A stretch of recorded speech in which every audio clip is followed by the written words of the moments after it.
Welcome to this week's DUP Weekly Review, your roundup of key developments from Stormont and Westminster. We began with the deeply troubling revelation at the heart of the Driver and Vehicle Agency. Over last weekend, reports emerged of serious fraud, with claims that some individuals have been issued driving licences without ever sitting a test. Police are now investigating. Deborah Erskine raised this in the Assembly. This scandal puts road safety at risk and undermines public trust. Let's be clear, this isn't a minor administrative issue. It's a failure of oversight. The public deserves answers. When did the minister know? How widespread is the fraud? Who was involved? And what is being done to restore trust? The DUP will keep pressing for transparency, accountability, and action.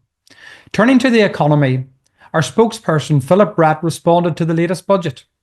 While he welcomed the pay settlement for FE lectures and the minister's success in securing FTC funding, we are seriously concerned about proposed cuts to higher education. Cuts to Ulster University, Queen's and teacher training colleges would be deeply damaging. Students deserve better.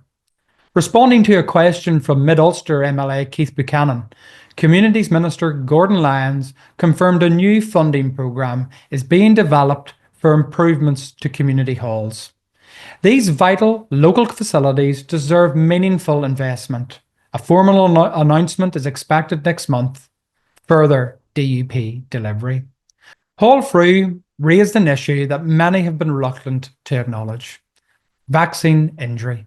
He welcomed the Health Minister's meeting with Fibs NI and the hope it offered to affected families. But he was clear. These people have been gaslit and dismissed for far too long. They deserve recognition, support, and respect. On Tuesday, I led a critical debate on illegal immigration. The current system is broken. Almost 1 million people entered the UK last year, not including illegal arrivals. Meanwhile, local families are waiting years for housing and GP appointments as services buckle under the pressure.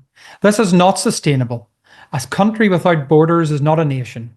We need fair, secure and enforceable immigration controls, and to listen to working class communities who feel abandoned on this issue. The DUP will keep speaking up for them when others won't. At Westminster, DUP MPs were active on a wide range of issues. Gavin Robinson attended a further Northern Ireland Affairs Committee session on legacy and challenged the government to confirm whether it will scrap the Windsor Framework and remove barriers within our United Kingdom. Carla Lockhart chaired the pro-life all-party group, visited the Epilepsy Society exhibition in Parliament and attended a Supreme Court hearing on religious education.